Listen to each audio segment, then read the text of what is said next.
All right, we are live on YouTube with the premier author of the book series Love Thyself First, Miss Krystal Laughter. How are you doing today, Krystal? I'm doing great. How are you? We just finished an exciting interview on Facebook page. I was able to share it with a few people and I sent it to your page. But we are in your area of expertise. You have been going live on YouTube for a while, and we're here to talk about your incredible book series called Love Thyself First. And the first point we want to get across, how many books have been shared through Amazon? Over 2,000 books.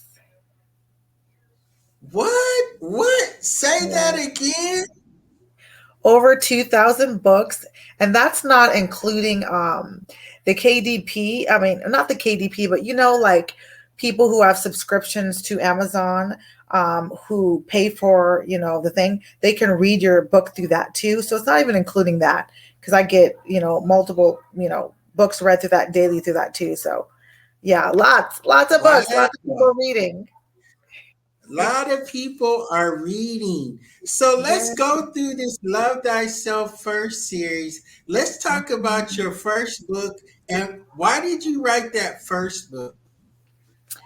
I wrote the book because I was at a time in my life where I was going through, a separation. I had just, found out I was pregnant, so here I am, faced with being a single mom, but, going through a divorce and being pregnant. And I was just like, oh my God, how did I let this happen? How did I get here? Oh my God. And it was so devastating, to be married, to think you're going to, work it out, to try to stick by someone, trying to make it work and to have it not work out, but then, feel betrayed, feel broken, feel like, I'm having to start my life over again. And it just felt like a very dark and lonely place.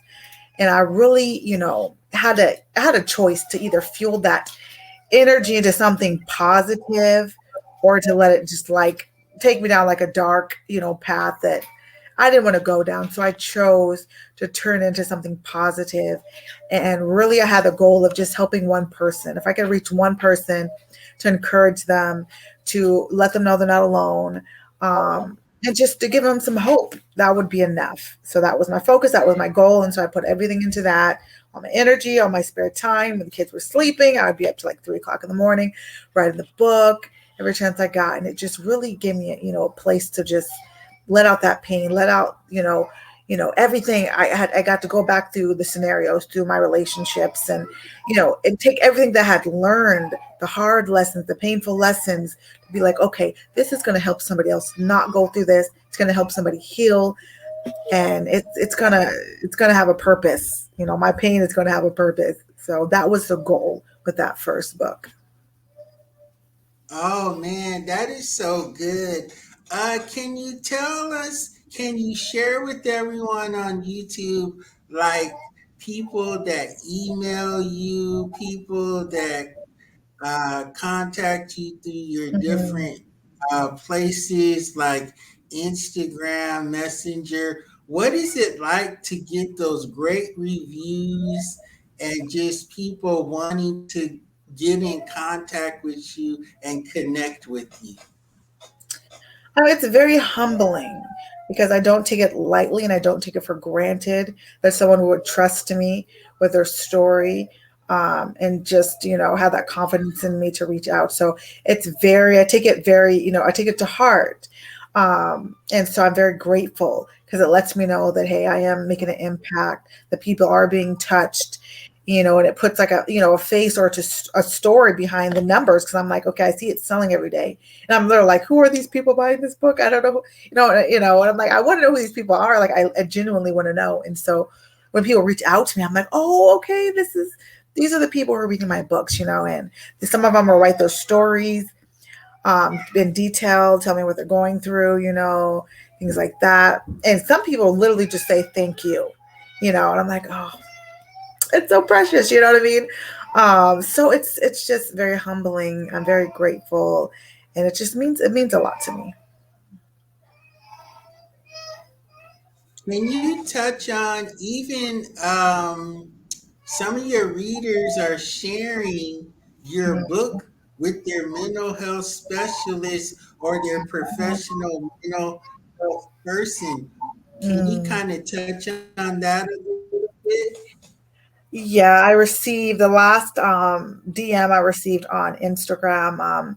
Someone reached out to me and she had shared that her and her therapist had both bought the book and they read it during her counseling session. And I'm like, wow, that just kind of blew me away to be like, wow, my book is being read in counseling session. It was just mind blowing and just really encouraging just to see, how my book is being used, how it's helping others, and that it's even being shared, by therapists and bought by therapists. It's really exciting. Yeah, I go like, I've received professional therapy. I went Mhm, through trauma therapy. Man, mhm. this book is so amazing.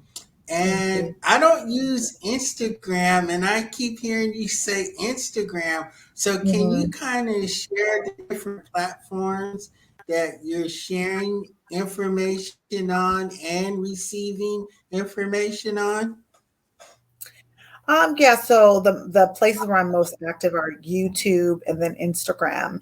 And YouTube, I just post like videos, talking about, toxic relationships, self-love, and I'm also, starting to talk more about, how to become an author on there as well. And on Instagram, I post like, encouraging, posts, little quotes. I might post little short video clips, or do like the new thing, which is reels, and try to reach people through that. And those are the pretty much the main ways. I'm on Facebook. I share my stuff through there as well. But those are the main places that I'm active right now. So yeah. Let's talk about your second book in the series.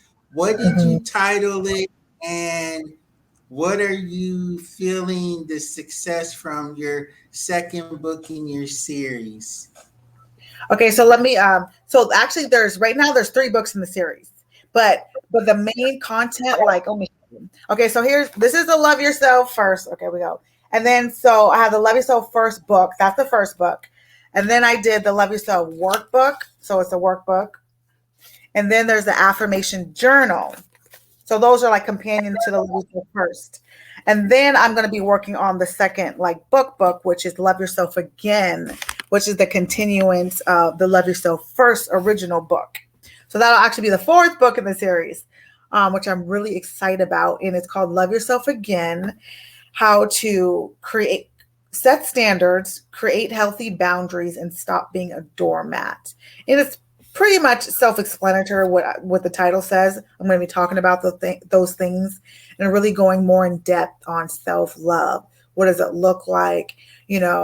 What does it look like in relationships? What's the mindset that you should be in, that you should have when you're having just regular relationships, intimate relationships, how to set those standards, how to set boundaries, what should you expect from people? What should, you expect from yourself? How should you be treating yourself? And really just being able to model love, because we want love.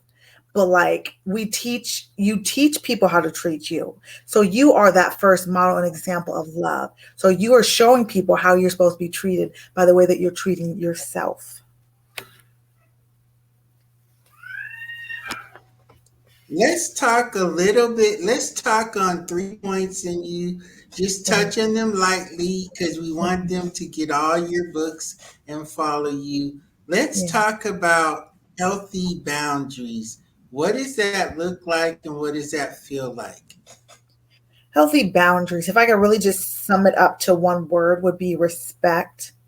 um just the people in your life, the people that love you, the people that in your circle, in your tribe, whatever you want to call it, do they respect you? Do they respect your feelings, your wishes, the way you want to be treated, the way you want to be talked to, and pretty much like I said, respect. And that's a big thing because we talk about love, love, love, and all this stuff. But without respect, there is not love. Because respect says, I see you, I acknowledge you, you're important to me, and I value you. And because of that, I will treat you in the way that you want me to treat you. I'm not just going to mishandle you. I'm not going to just treat you however I feel, however I may feel that day. But I'm going to be careful with you and I'm going to respect you because you're a person and I care about you. What about, oh man, that is so good. You're doing so great in this interview, Krystal. Thank you. Um, let's talk about the toxic part of relationship. I know that word is used a lot, but I Mm-hmm. think your perspective of toxic relationship Mm-hmm. is very unique. So, can you share a little bit about your insight on toxic relationships? Yeah, I guess the best definition or way I could describe it is someone who's constantly taking from you, taking, their Mm. time, your attention, they want from you, they want you to give the very best of yourselves. There's yourself to them, but they're content giving you the very worst of themselves. So they may want to be celebrated. They want to be, talked to with respect and honor. They want to be considered. But then when it's your turn, they're like, no, I'm not going to do that. And it doesn't bother them. It doesn't bother them at all, and they will have every justification in the world of why it's okay for them to be disrespectful to you. But when it comes to them, it's no go. So toxic relationships are very one sided, very selfish, very manipulative. When one person seeks to have, upper hand, power control over that person and will use, try to make you insecure and make you feel like there's something wrong with you so that you continue to try to earn their love, seek their validation, seek their approval so you can stay in that trap of, giving them what they want, which is attention, praise, for everything to be about them. Wow, being a guy always wants honor, Mm-hmm. respect, and honor. And you really Mm-hmm. opened that up. So I really want to thank you for that. And then the Mm-hmm. last point is being a doormat or presenting yourself as a doormat. How can Mm-hmm. you help other women not become a doormat to people that they love? Just really just learning how to value yourself, really understanding and learning if you've never had, an example of healthy relationships. That you really go out and learn about what that looks like, what that would look like for you.